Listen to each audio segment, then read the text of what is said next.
योगी जी को धन्यवाद दिया और अपनी बातें बताई। और जो मुझे लगता है कि जो मैंने माफिया अतीक अहमद का जो मैंने नाम लिया, मुझे उसकी सज़ा मिली। कहीं ना कहीं जो समाजवादी के जो लोग हैं उनको लगा कि पूजा पाल को सदन में अतीक अहमद पे बात नहीं करनी चाहिए थी, इसलिए मुझे निष्कासित किया गया। मैं समाजवादी पार्टी में मैं गई, मगर मैंने अखिलेश जी के सोच और विचार से मैं गई, उनके विचारों से मैं गई। अपराधी के जो बेटे हैं या जो अपराधी हैं, क्या जब वो उनका इनकाउंटर होगा या जब उनको दुख होगा तो इनको तकलीफ होगी। पीडीए का ये दर्द जानते तो बहुत सी ऐसी बातें हैं जो सभी लोग कहते हैं, मैं ही नहीं कह रही हूँ, मगर कल जिस तरह से मुझे पार्टी से निकाला गया तो साफ सी बात चलती है, मतलब ये साफ हो जाता है कि ये एक पीडीए का दर्द नहीं जानते हैं। मैं भी पीडीए परिवार से आती हूँ, मैं पाल समाज से, गढ़िया समाज की बेटी हूँ। उत्तर प्रदेश का विधानसभा सत्र इस बार 24 घंटे चला, चर्चा में तो रहा, लेकिन सबसे बड़ी चर्चा हुई कि जो पूजा पाल हैं समाजवादी पार्टी से विधायक, उन्होंने अतीक अहमद का जब नाम लिया और कहा गया कि सीएम योगी आदित्यनाथ की तारीफ की, तो कहीं ना कहीं पार्टी ने उन्हें निकाल दिया। अब इस पूरे मामले पर किस तरीके से ये घटनाक्रम हुआ, हमारे साथ पूजा पाल खुद मौजूद हैं, विधायक। पूजा पाल जी, जिस तरीके से ये पूरा आपने जो सेशन में शुरुआत की, आप मानती हैं क्या समाजवादी पार्टी ने एक्सपेल कर दिया? आखिर क्यों, किस चीज़ की आपको सजा दी एक तरीके से? देखिए, सच्चाई तो ये है कि जो बात सच थी मैंने वो बोली थी। सारे माननीय विधायक जो हैं, सारे माननीय सदस्य जो थे, वो किसी न किसी एक उस पे अपनी बात रख रहे थे। 24 घंटे का सदन था, मुझे भी बोलना था। तो मुझे सबसे अच्छा जो उत्तर प्रदेश की सरकार और देश की सरकार में जो हमें इनके नीतियों में जो अच्छा लगा, मुझे जीरो टॉलरेंस की इनकी पॉलिसी अच्छी लगी। तो मुझे लगा कि काम तो देखिए मैं अपने क्षेत्र का विकास जो है मैं करा ही रही हूँ, तो मुझे लगा कि मुझे अपराध पे बोलना चाहिए था और उसका जीता जागदार उदाहरण मैं खुद थी। तो मुझे लगा कि आज मैं अपराध पे बोलूँगी। और कहीं ना कहीं ऐसी भी सरकारें होती हैं जिसमें कि उत्तर प्रदेश में जब बड़ा बड़ा कोई भी ऐसे कांड हो जाते हैं तो ऐसी भी सरकार है जिसपे बहुत ज़्यादा समय, साल 2 साल न लगा करके तुरंत भी न्याय दिलाना सोचती है, चाहती है। तो ऐसी सरकार वर्तमान की है। तो उसी एंगल में मैंने बस 2-4 जो लाइन थी सदन में मैंने अपनी बात रखी। और मैंने अपनी बात रखी अपने जीवन के बारे में, अपने संघर्ष के बारे में, जो मेरे पति की हत्या हुई थी उनके बारे में रखा था, और माफिया अतीक अहमद के बारे में रखा था कि एक ऐसे माफिया अतीक अहमद थे जिन्होंने प्रयागराज में नहीं, पूरे उत्तर प्रदेश में और वो सर्व समाज का अतीक अहमद ने नुकसान किया था। मैं तो लड़ी अपनी लड़ाई, मुझे लोग जान गए। जो नहीं लड़ पाए, जो बेचारे डर करके, सहम करके, लाचार वर्ष किसी भी कारण जो नहीं लड़ पाए, उनको लोग तो जानते नहीं हैं। मुझे तो लोग जान गए, मगर उनको कोई नहीं जान पाया। तो इस वजह से मैंने सदन में उस दिन मैंने बात रखी। अब मैंने योगी जी को धन्यवाद दिया और अपनी बातें बताई। और जो मुझे लगता है कि जो मैंने माफिया अतीक अहमद का जो मैंने नाम लिया, मुझे उसकी सजा मिली। तो आपको क्या लगता है कि आपको माफिया अतीक अहमद का नाम लेने पर, क्योंकि पार्टी ने टिकट ही आपको दिया था, उसके बाद आपको माफिया अतीक अहमद का नाम लेना भारी पड़ा, या क्या वजह है समाजवादी पार्टी से इस शब्द का कनेक्शन, या किस तरीके से आपको लगता है कि ये नाम लेना भारी पड़ गया? देखिए, मुख्यमंत्री जी का तो देखिए मैंने धन्यवाद दिया है, मेरे समाज के लोगों ने धन्यवाद दिया है, मेरे समाज के नेताओं ने धन्यवाद दिया था। जिस तरह से उन्होंने अपराध पे अंकुश लगाया, और जब एक उन्हीं के शासनकाल में जब पाल की हत्या होती है तो किस तरह से माननीय मुख्यमंत्री जी ने क्या कहते हैं, अपराध को रोकने के लिए जो एक एक्शन लेना चाहिए मुख्यमंत्री को, उन्होंने लिया। तो एक धन्यवाद तो दिया ही जा चुका था, और ये कोई पहली बार था नहीं। तो मुझे ये लगता है कि कहीं ना कहीं जो समाजवादी के जो लोग हैं उनको लगा कि पूजा पाल को सदन में अतीक अहमद पे बात नहीं करनी चाहिए थी, इसलिए मुझे निष्कासित किया गया। जब आपको टिकट दिया पार्टी में और जब आप पार्टी से विधायक बनी, उस समय भी क्या चीज़ें थीं? क्योंकि जब आपको हटा दिया तो अब आज इस डेट में अतीक अहमद के बारे में बात करने पर हटाना, सीएम योगी आदित्यनाथ की तारीफ करना, आपको लगता है कि यही वजह है? क्योंकि जिस तरीके से आप पार्टी में आई थी तो कहीं ना कहीं कुछ सोचकर ही आई थी। देखिए, मैं पहले भी बता चुकी हूँ और 2 साल पहले भी बता चुकी थी, जो इलाहाबाद में घटना हुई थी उस पे हम लोग से भी बाइट लिया गया था। देखिए, मैं क्योंकि ये लमसम हमें लगता है प्रदेश पूरा जानता है कि मैं समाजवादी पार्टी में मैं गई, मगर मैंने अखिलेश जी के सोच और विचार से मैं गई, उनके विचारों से मैं गई, क्योंकि मुझे ऐसा महसूस हुआ था कि कहीं ना कहीं ये माफियाओं को पसंद नहीं करते हैं। और उसका कई उदाहरण है, मुझे मैं बता मतलब कि वो सभी जानते हैं, मुझे ऐसा नहीं कि मैं बताऊं तभी लोग जानेंगे, उसका जानते ही हैं। तो मुझे लगा कि हाँ, ये माफिया के खिलाफ है। तब जाकर के मैं माननीय क्या कहते हैं अखिलेश यादव जी के विचार से जुड़ करके मैं उनके पार्टी में मैंने काम किया। मुझे टिकट भी मिला, मैं चुनाव भी जीती। मुझे कौसाम्बी के चायल विधानसभा के जो हमारी देवतुल जनता है, क्या कहते हैं जो भाग विधाता है, उन्होंने मुझे विधायक बनाया, सदन में भेजा। तो मगर उसके बाद जब क्या कहते हैं जब प्रयागराज में अभी मर्डर हुआ, तो उस पे आपने देखा ही होगा कि किस तरह से कि एक मर्डर होता है, और जब मर्डर हुआ तो जब विपक्ष की तरफ से सदन में कोहराम मचाया गया कि आपके सरकार में ऐसा से ऐसा हुआ और क्या कर रही है सरकार। तो उसी सदन में माननीय मुख्यमंत्री जी भी उपस्थित थे, और जैसे एक मुख्यमंत्री जी को होना चाहिए, उन्होंने एक स्टैंड लिया कि जिस माफिया ने हमारे शासनकाल में इस तरह के घटना को करने को सोचा है, मैं उसको मिट्टी में मिला दूंगा। उसके बाद ही तुरंत उस परिवार को क्या कहते हैं न्याय भी मिला, और जिस तरह से अतीक अहमद के लड़के की फ़ोटो आई, वीडियो आई, उसके बाद फिर प्रशासन के द्वारा क्या कहते हैं उसके अतीक के लड़के अशद को पकड़ कर उसका इनकाउंटर हो गया उसका।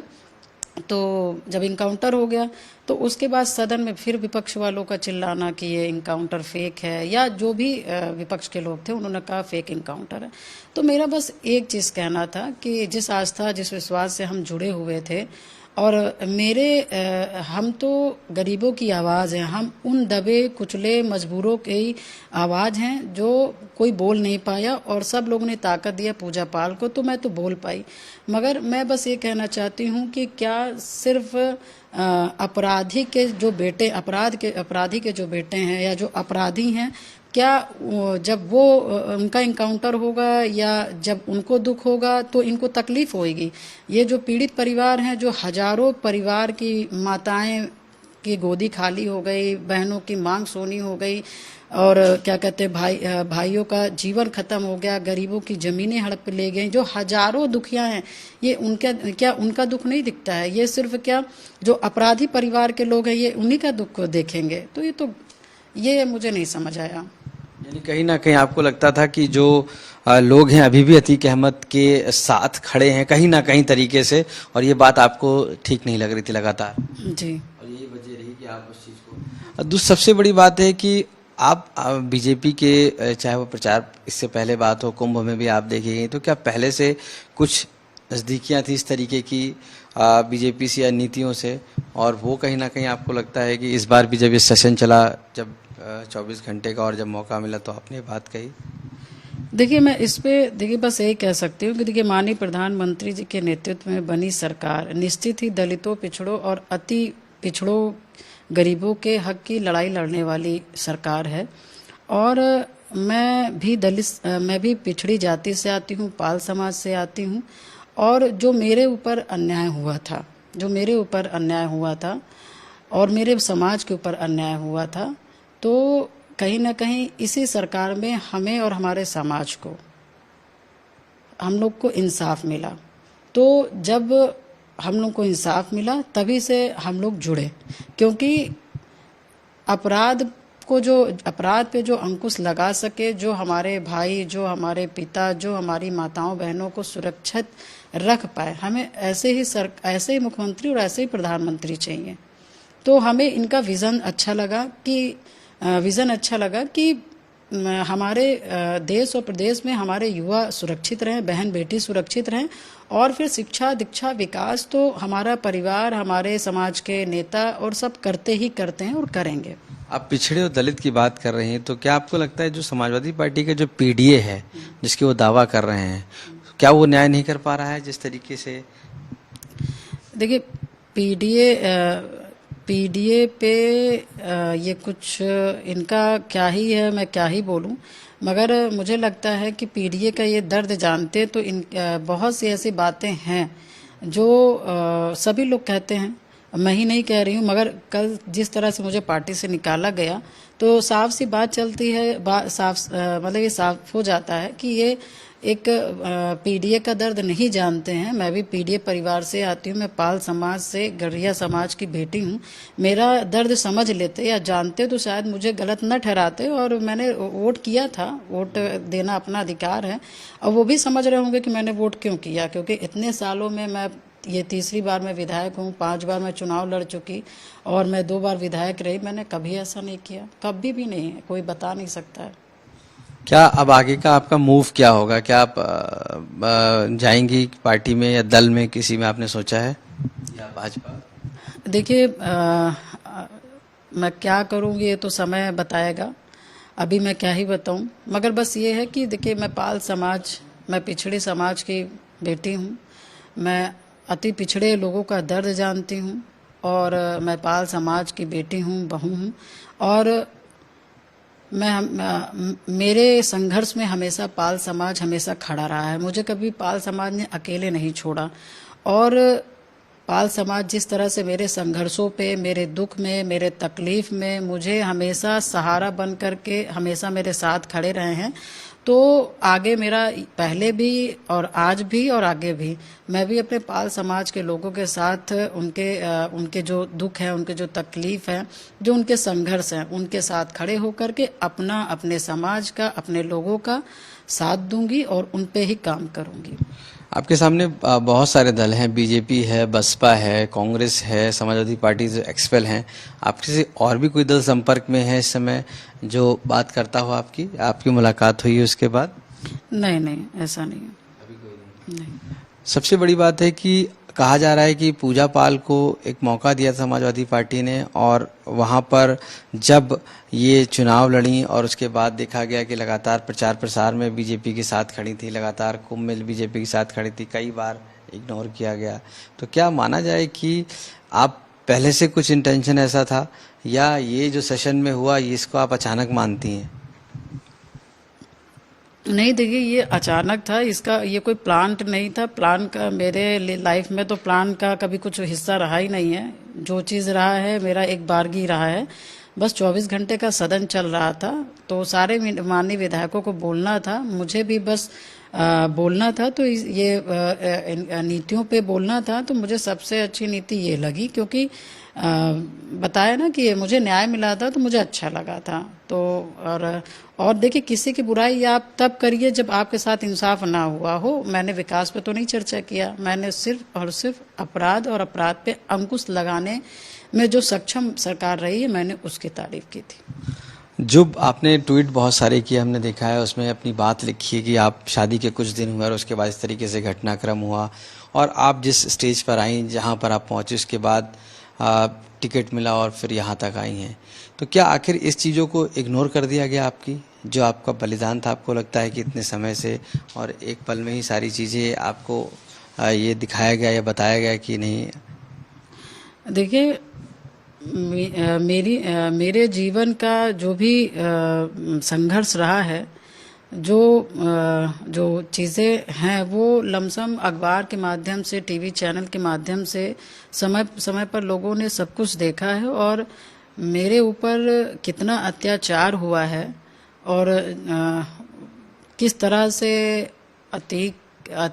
माफिया अतीक अहमद या उसका जो छोटा भाई था अशरफ, किस तरह का उसने मेरे ऊपर अत्याचार किया, वो सभी जानते, किसी से छुपा नहीं है। मेरे पति की बस इतनी गलती थी कि उन्होंने सन 2004 में सिर्फ विधायकी का चुनाव लड़ा, और चुनाव लड़ने के बाद विधायक जी को क्या हुआ, क्या मिला, अतीक अहमद के द्वारा राजूपाल जी की हत्या करा दी गई।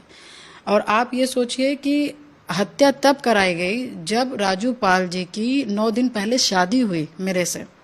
मेरी शादी मात्र 9 दिन हुई थी, उसके बावजूद भी आप सोचिए कि एक विधायक की हत्या कर देते हैं। और राजूपाल की हत्या नहीं, ये हत्या उन शहर पश्चिमी की जनता की थी जिन लोगों ने एक एक वोट देकर के राजूपाल जी को विधायक बनाया था। और अतीक को और अशरफ को इतना भी तरस नहीं आया कि वो उस लड़की की अभी शादी हुई है और 9 दिन की अभी शादी हुई है, और एक आदमी की हत्या करने के बाद एक आदमी की नहीं, पूरे परिवार और उसके जीवन की हत्या हो जाएगी। कभी सोचने का काम किए? नहीं किए। राजूपाल जी की हत्या हुई, मेरी 9 दिन की शादी हुई, और हत्या करने के बाद इतना ही नहीं, आप समझ लीजिए कि राजूपाल जी की डेड बॉडी एक लवारिस इंसान की तरह जा करके जलाने का क्या कहते हैं, जलाया गया कि फेंक दिया गया, हम लोग को आज तक नहीं पता। मतलब आज तक उनकी डेड बॉडी को हम लोग, मतलब आज तक नहीं पता चल पाया कि उनकी डेड बॉडी गई कहाँ। ये पीड़ा नहीं है, पूरे जिंदगी जब तक जिंदा रहूंगी वो पीड़ा हमारे पास रहेगा, वो हमारे साथ रहेगा, कि ये पीड़ा है कि हमारे पति को हमने आखिरी दर्शन नहीं कर पाए, उनको देख नहीं पाए। तो इस तरह से बहुत, और उसके बाद फिर जब हमने सोचा कि नहीं, मैं अतीक से लड़ूंगी क्योंकि मेरे पति की हत्या की गई, उनकी डेड बॉडी नहीं दी गई, और मेरे शहर पश्चिमी की जनता, मतलब आप समझ लीजिए, मुझे देख देख के रो रही है। कोई बेचारी कह रहा है, कोई लाचारी कह रहा है, कोई मतलब जो जिन शब्दों से कह सकता है उस तरह से मुझे देखने का काम कर रहा है, और उसके बाद जनता भी रो रही है। तब मैंने सोचा कि नहीं, मुझे लड़ना है और मुझे अपना बदला लेना है, अपने पति का बदला लेना है, और मुझे पूरे उत्तर प्रदेश की उन जनता के न्याय दिलाना है जिन जिन लोगों के घर में भाइयों और क्या कहते हैं पिताओं की हत्या हुई है। आपको लगता है कि समाजवादी पार्टी महिलाओं का सम्मान नहीं कर रही? कहीं ना कहीं पूजा पाल को एक्सपेल कर दिया एक तरीके से, एक जिम्मेदारी थी आपने तो सिर्फ बात रखी थी। बिल्कुल, देखिए मेरे निष्कासित करने के बाद तो एकदम सामने साफ ही हो जाता है कि महिलाओं का सम्मान नहीं है जी। अब आप जो आगे वाला चुनाव भी होगा 2027 में भी होगा, कुछ आपने प्लानिंग की है कि आप किस तरीके से अब आगे करेंगे? क्या सीएम योगी आदित्यनाथ से आपकी कोई मुलाकात हुई? नहीं, अभी कोई मुलाकात नहीं हो पाई है। देखिए आगे के प्लानिंग का भी क्या ही बताऊं, क्या बात करूं, मुझे खुद नहीं समझ आ रहा है। बस मैं इतना कह सकती हूँ कि देखिए उत्तर प्रदेश का जो पाल समाज है वो आज नहीं, 2005 से ही, चाहे वो आगरा के हों, चाहे वो मेरठ के हों, चाहे वो अलीगढ़ के हों, चाहे वो कानपुर के हों, चाहे वो फतेहपुर के हों, आप इधर का ले लीजिए, चाहे आप मेरे पूर्वांचल के ले लीजिए, सारे उत्तर प्रदेश के जितने भी पाल समाज के भाई हैं वो मेरे साथ हमेशा मेरे संघर्षों में और दुख मुसीबत में खड़े रहे हैं, और आज भी मेरे साथ वो खड़े हुए हैं और हमेशा खड़े रहेंगे, क्योंकि मेरे विचार और मेरे नीति हमेशा साफ रहा है और सच्चा रहा है, इसलिए वो मेरा हमेशा साथ देते आए हैं। तो मैं अभी तो ये मान के चलिए कि अपने समाज को समाज के साथ में खड़ी हूँ, और समाज को लेकर के ही मुझे आगे बढ़ना है। आप विजन के जब डॉक्यूमेंट की चर्चा हो रही थी उस दौरान आप बोल रही थी, तो आपको लगता है कि जो विजन जो 2047 है योगी आदित्यनाथ का, कितना पावरफुल है? देखिए मेरा अपना मानना है कि ये एक पहली ऐसी सरकार है जो इतनी दूरदर्शिता को देखते हुए एक विजन बनाती है, और उस पे सरकार और सरकार के लोग काम करने के लिए सोच रहे हैं। तो ये बहुत अच्छी बात है कि कोई पार्टी या कोई सरकार मात्र अपनी नीतियां सिर्फ 5 साल के लिए लाता है। तो मगर ये पहली बार ऐसी सरकार है जो कि अपनी नीतियों को ला करके वो इतने वर्षों का सोच रहा है। तो मुझे अच्छा ये लगता है कि जैसे हम लोग अपने विधानसभा में काम करते हैं, भले ही हम लोग 5 साल के लिए बनाए जाते हैं, मगर हमारी ये इच्छा होती है कि हम जहाँ से विधायक बनाए गए हैं, हम उन जनता का कैसे सेवा करें, दिन रात सेवा करें, विकास लाएं, उनके सुख दुख में खड़े रहें, उनके पर्सनल काम पे खड़े रहें। एक हम लोग दायरा खींचते हैं अपने मेहनत का, अपने विजन का, तो जाकर के कहीं ना कहीं हम लोग उसमें पास होते हैं। तो मुझे लगता है कि ये जो एक 22 साल का ये टारगेट 100 साल का जो लेकर के अभी जा रहे हैं, तो मुझे लगता है कि ये बहुत बड़ी सोच है कि जो इतने सालों का जब इंसान सोच रहा है, जो सरकार सोच रही है, तो ये मान के चलिए कि कुछ ना कुछ अच्छा ही है, ये अच्छा ही होगा मेरे ख्याल से। समाजवादी पार्टी के कई और विधायक थे जो क्रॉस वोटिंग भी जिन्होंने अभी इससे पहले की, जब चुनाव था उसका राज्यसभा का, उसमें भी कई आरोप लगे, उसके बाद उनको हटाया गया और कहीं ना कहीं अब उसी लिस्ट में आपका भी आता है, लेकिन आपने तो दूषित। क्या इससे पहले भी आपको कभी अल्टीमेटम दिया गया समाजवादी पार्टी की तरफ से, चूंकि चाहे वो प्रचार की बात हो या कुंभ की बात हो, लगातार आपको देखा गया था, उस दौरान समाजवादी पार्टी का क्या रवैया था आपके साथ? नहीं, राज्यसभा के चुनाव के बाद ही मेरे से कोई किसी ने बात नहीं किया, कोई किसी ने नहीं बात किया। तो क्या संभावना उनको लग रहा था कि आप टच में हो, या समाजवादी पार्टी से अखिलेश यादव से आपकी बात हुई कभी इस बारे में, या उन्होंने कभी? नहीं, कोई नहीं। मैंने जब राज्यसभा का वोटिंग किया तो उसी के बाद से, मतलब आप समझिए कि जो भी लोग थे बड़े अजीब नज़र से, हीन दीन भावना से मतलब देखने का और कहीं ना कहीं व्यंग बोलने का काम कर रहे थे। तो मेरी कोई किसी से किन्हीं ने बात नहीं किया। और जो कि मैं पीडीए से हूँ, ये पीडीए चिल्लाते हैं, कहते हैं, तो मैं पीडीए की ही महिला थी और बहुत परेशान थी, अपने जीवन में बहुत संघर्ष किया था और पीड़ित महिला थी और पाल समाज से थी, गढ़िया समाज से थी। तो इनको तो हमारा दर्द समझना चाहिए, उसके बाद फिर कुछ बात करनी चाहिए। बैक टू बैक सारे विधायक के करके जो छोड़ते गए, या कह सकते हैं जो क्रॉस वोटिंग करते गए, आखिर क्या वजह थी समाजवादी पार्टी में कि इस तरीके से सब बैकफुट पे आते गए?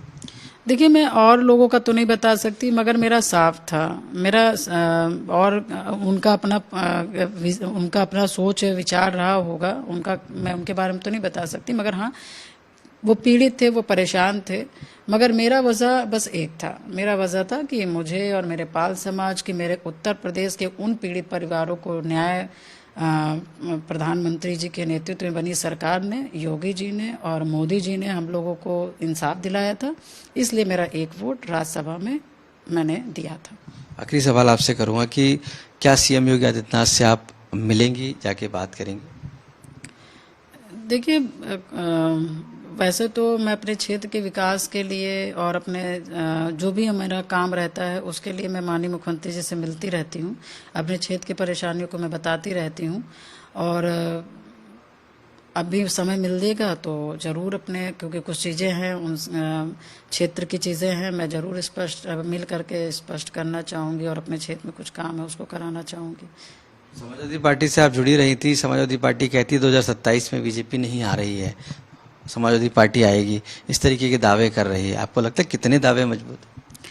देखिए, कोई किसी का भाग्य विधाता नहीं होता है, ये तो समय ही बताती है कि कौन क्या कितना कर रहा है, ये कुछ चीज़ें समय पे ही छोड़ी जाती है, मगर पहले से ही कह देना ये मुझे लगता है कि नहीं कहना चाहिए।